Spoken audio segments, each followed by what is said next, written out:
siang, Ibu akan menjelaskan materi kelanjutan minggu lalu tentang pendudukan Jepang di Indonesia. Nah, kali ini kita akan membahas tentang organisasi-organisasi apa saja yang dibuat oleh Jepang selama ada di Indonesia. Setelah itu nanti bagaimana tanggapan bangsa Indonesia tentang kehadiran Jepang. Nah, yang pertama kita akan membahas dulu tentang struktur pemerintahan militer Jepang.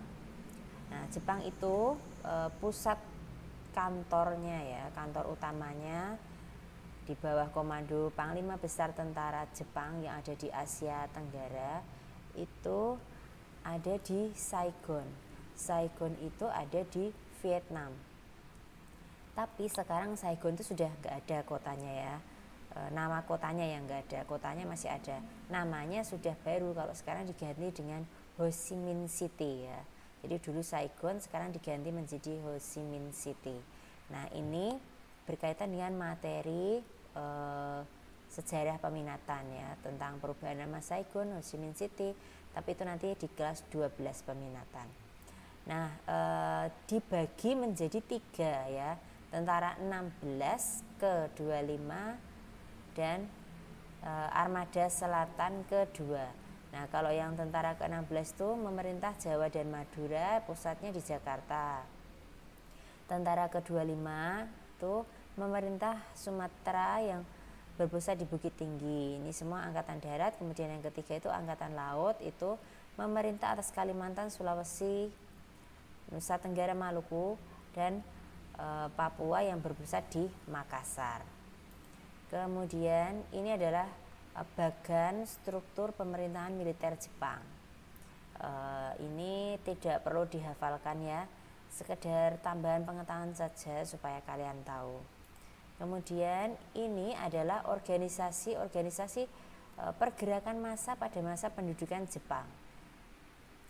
Ada kita klasifikasikan menjadi 3 ya. Yang pertama, organisasi yang bersifat sosial kemasyarakatan. Yang kedua, bersifat semi militer. Yang ketiga, bersifat militer. Yang pertama ada 3A, Putra, Majelis Islam ala Indonesia, Jawa Hukokai. Yang organisasi semi militer ada 4. Yang organisasi militer ada 2. Nah, kita akan bahas satu persatu. Yang pertama ada 3A. Tokohnya itu adalah Pak Syamsuddin ya. Nah, dibentuknya tanggal 29 Maret 42. Tujuannya itu agar rakyat dengan sukarela menyumbangkan tenaga bagi perang Jepang ya. Jadi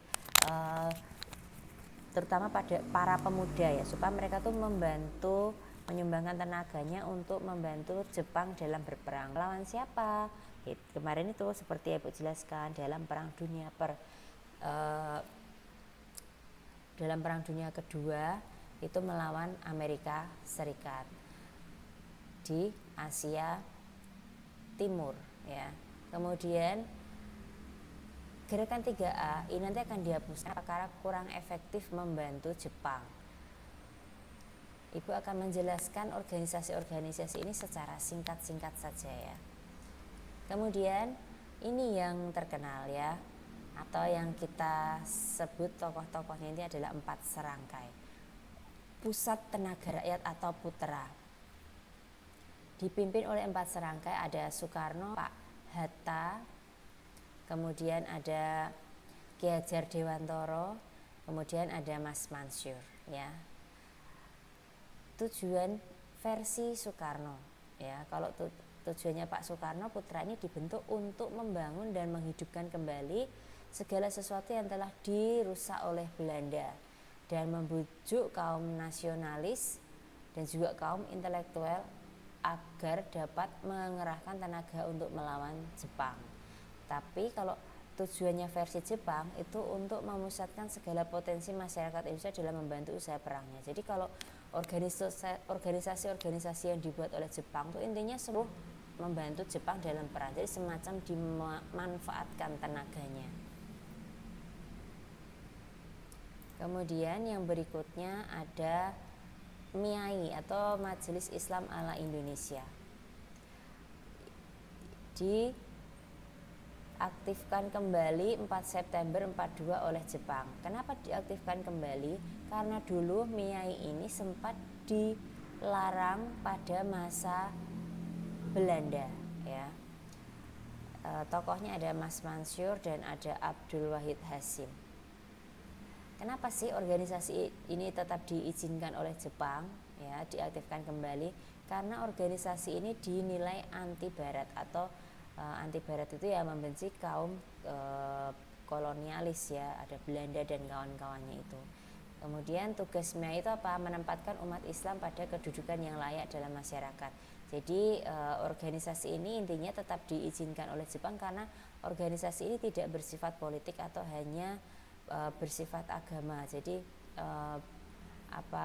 menjalankan hari-hari besar agama Islam. Jadi tidak bersifat politik dan tidak mengancam keberadaan Jepang. Makanya organisasi ini diizinkan. Nah, tapi nanti akan dibubarkan oleh Jepang dan diganti dengan Masyumi atau Majelis Syuro Muslimin Indonesia.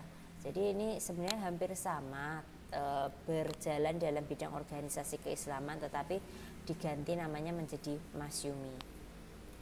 Kemudian yang berikutnya ada Jawa Hukukai atau Himpunan Kebaktian Rakyat Jawa. Nah, kebaktian di sini itu maksudnya bukan kebaktian ibadah, itu bukan, ya, tapi bakti, rasa bakti, bukan kebaktian ibadah, itu bukan. Isinya adalah ya mereka himpunan masyarakat Jawa yang berbakti untuk pihak Jepang. Jadi Jepang menyadari bahwa putra lebih bermanfaat bagi pihak Indonesia daripada bagi pihak Jepang. Ini latar belakangnya. Jadi putra itu ketika di bawah kepemimpinan Pak Soekarno itu ternyata justru disadari oleh Jepang bahwa kok putra ini lebih memihak masyarakat Indonesia sendiri ya daripada Jepang. Nah, akhirnya Jepang membuat sesuatu hal yang baru lagi, yaitu namanya Jawa Hukukai. Tujuannya untuk membentuk organisasi yang baru yang mencakup semua golongan masyarakat, menggalang dana, pengumpulan beras, ternak, logam mulia, dan juga kayu jati. Kemudian dipimpin langsung oleh Gun Saikan. Anggotanya siapa? Bangsa Indonesia yang berusia minimal 14 tahun. Kemudian yang berikutnya ada Seinendan. Nah, ini ada tokoh bernama Sukarni, ya. Ini yang nanti akan ikut dalam berkecimpung dalam masalah proklamasi kemerdekaan Indonesia. Tujuannya untuk mendidik dan melatih para pemuda agar dapat mempertahankan tanah airnya dengan kekuatan sendiri. Anggotanya berusia 14-12 tahun. Kemudian ada Kei Bodan. Nah, kalau Kei Bodan ini pemuda usia 23-25 tahun. Nah, tugasnya itu sebagai pembantu polisi. Jadi semacam hansip gitu ya, yang ronda malam-malam. Nah, itu mengamankan desa sebagai mata-mata. Nah, itu Kei Bodan atau pembantu polisi.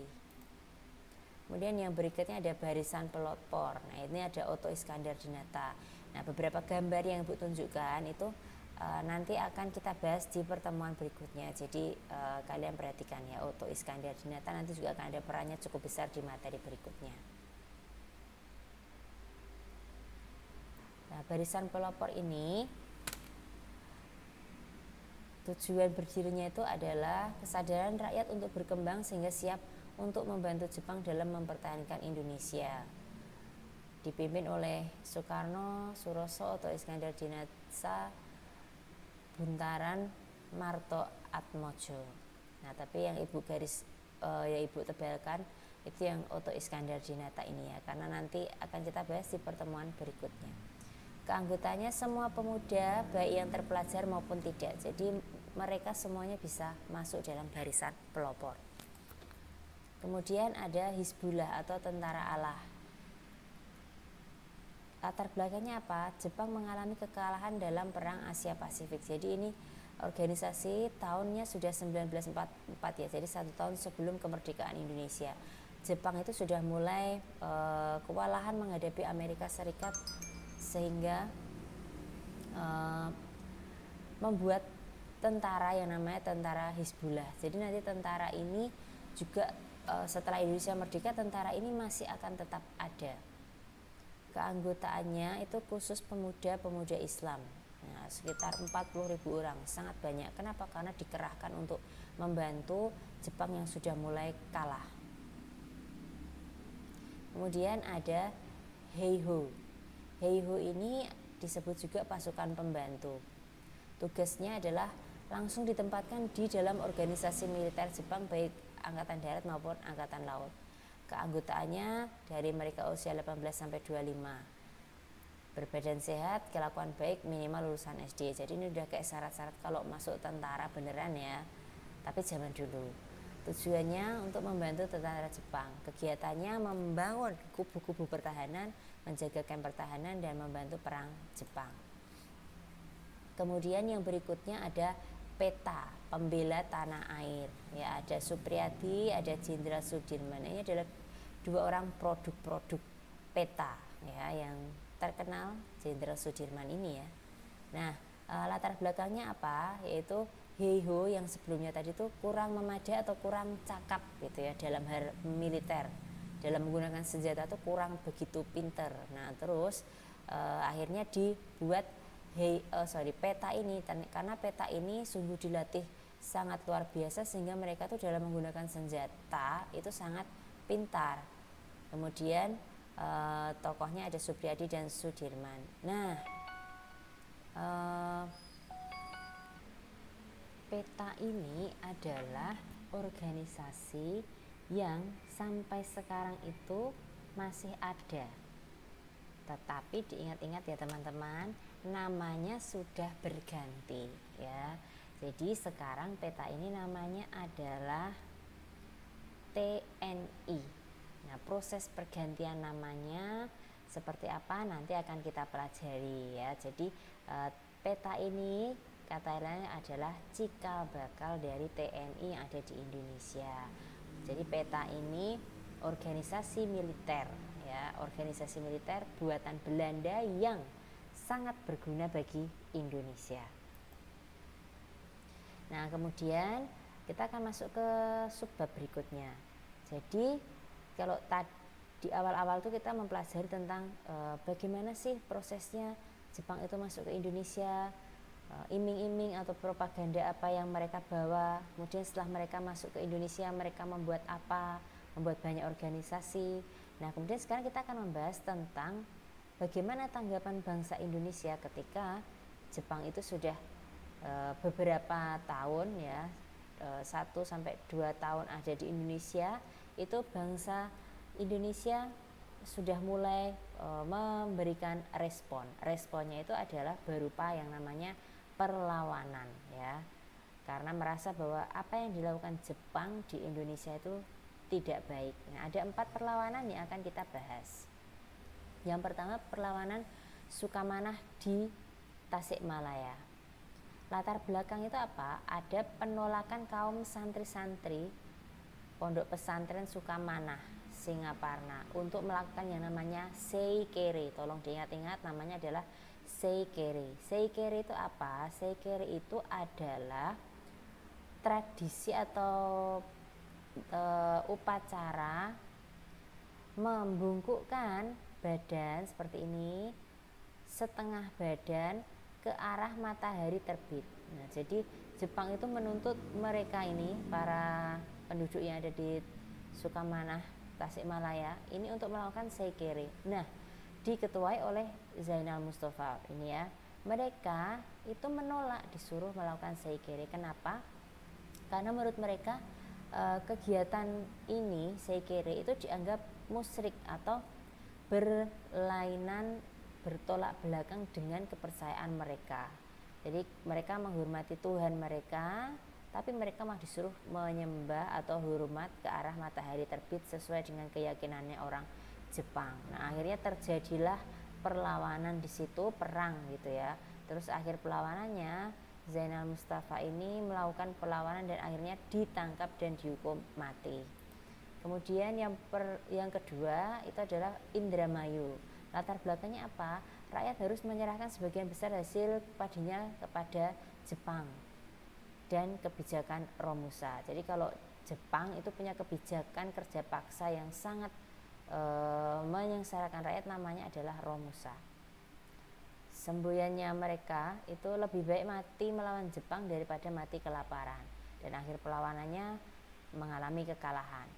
Karena hampir semua perlawanan itu akan mengalami kekalahan, karena kita sebenarnya tidak mampu untuk melawan Jepang ya.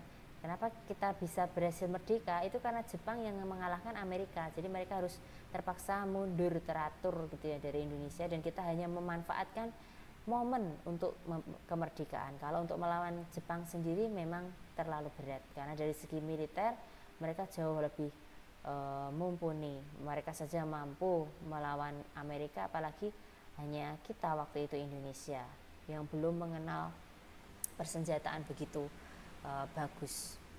Kemudian yang berikutnya perlawanan Aceh.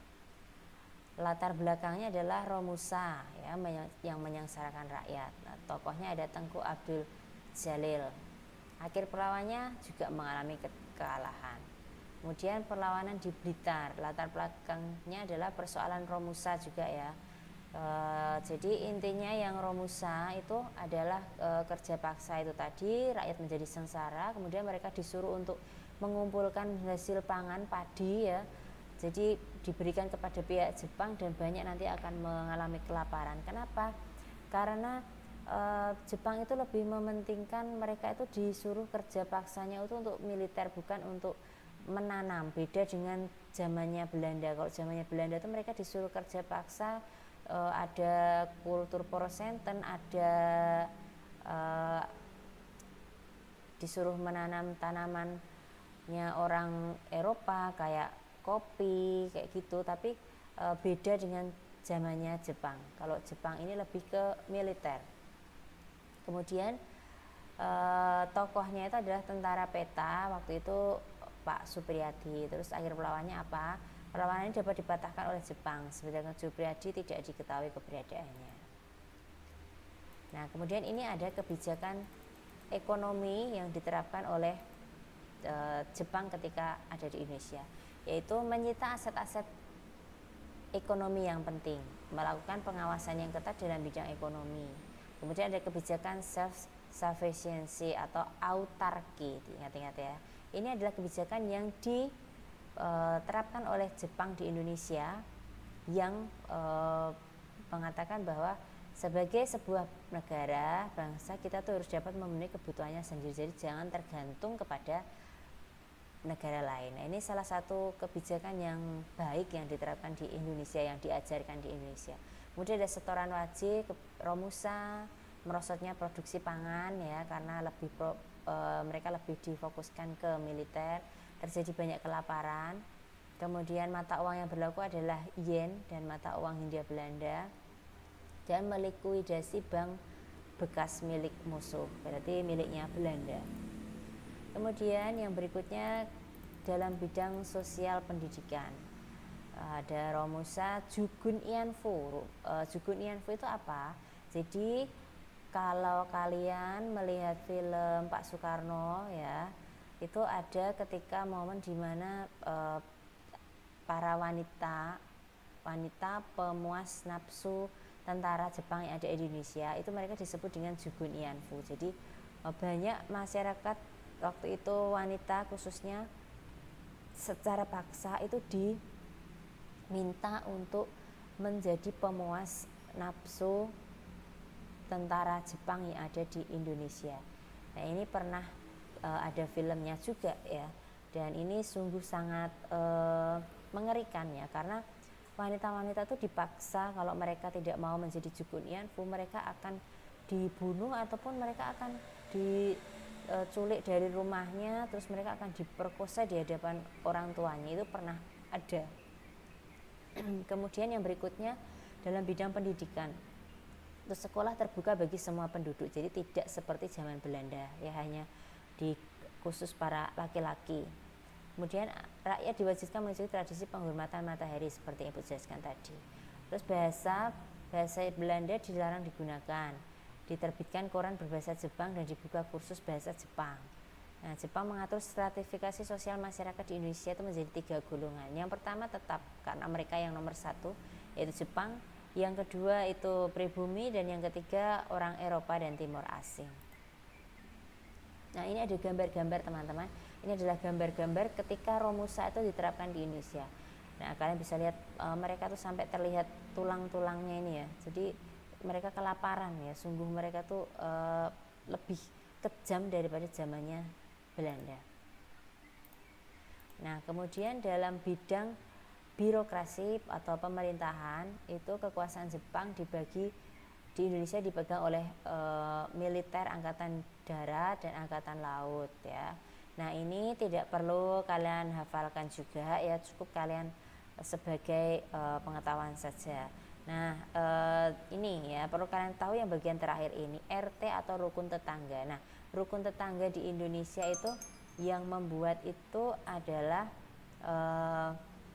Jepang ya. RT zaman sekarang, kalau dulu namanya adalah Tonarigumi ya. Oke, kemudian dampak positif pendudukan Jepang di Indonesia. Positif pendudukan Jepang di Indonesia itu ada 5 kurang lebihnya ya. Yang pertama adalah kesempatan bagi bangsa Indonesia untuk mempelajari birokrasi yang baik.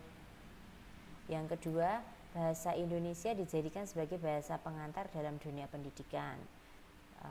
Yang ketiga, status sosial pribumi mengalami kenaikan dari yang dulu kita di posisi nomor 3 setelah Belanda yang nomor 1. Nah, zamannya Jepang kita naik 1 level ya. Adanya kesempatan bagi rakyat Indonesia untuk memperoleh pendidikan, jadi kita boleh bersekolah dengan bebas. Nah, kemudian ini tadi yang terakhir, peta. Para pemuda dapat memperoleh pendidikan militer dan penanaman jiwa nasionalis yang akhirnya ternyata ini semacam senjata makan tuan gitu ya.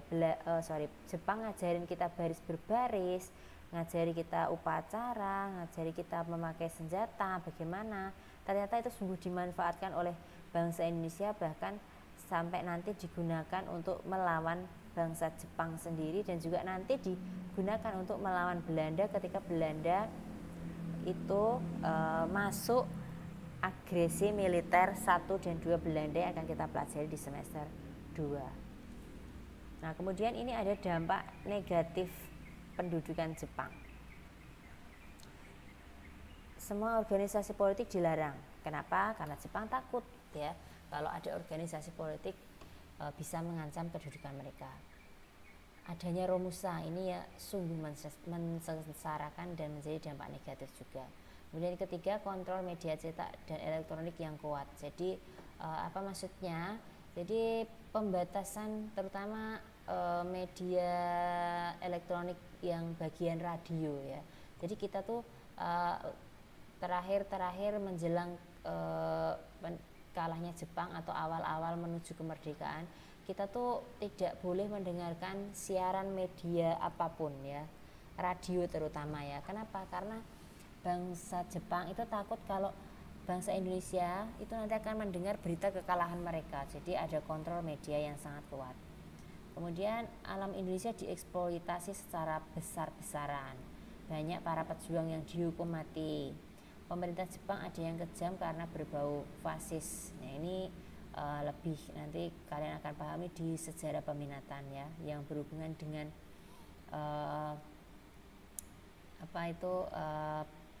Italia ya, Mussolini, dan ada Nazi di Jerman.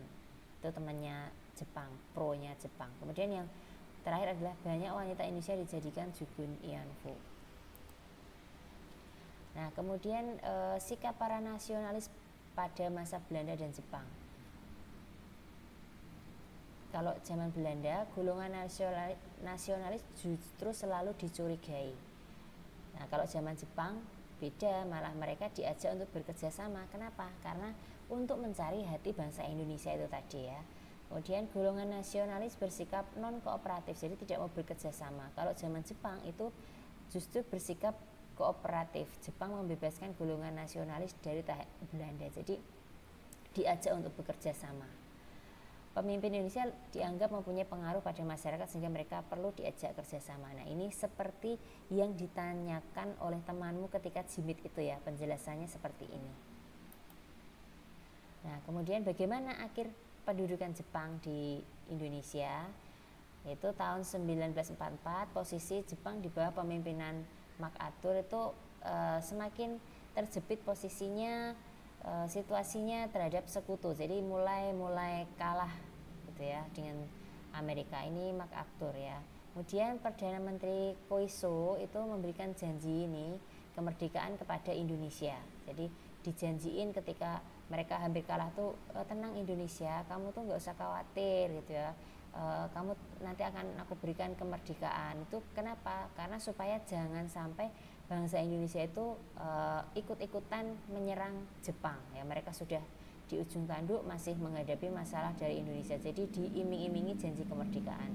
Nah, terus akhirnya 1 Maret 45 itu Letjen Kumagichi Harada itu membentuk BPUPKI atau Dokuritsu Jumbi Kosakai, Badan Penyelidik Upaya Persiapan Kemerdekaan Indonesia, dengan ketuanya adalah Rajiman Widyodiningrat ya. Jadi Pak Rajiman ini ya ketuanya.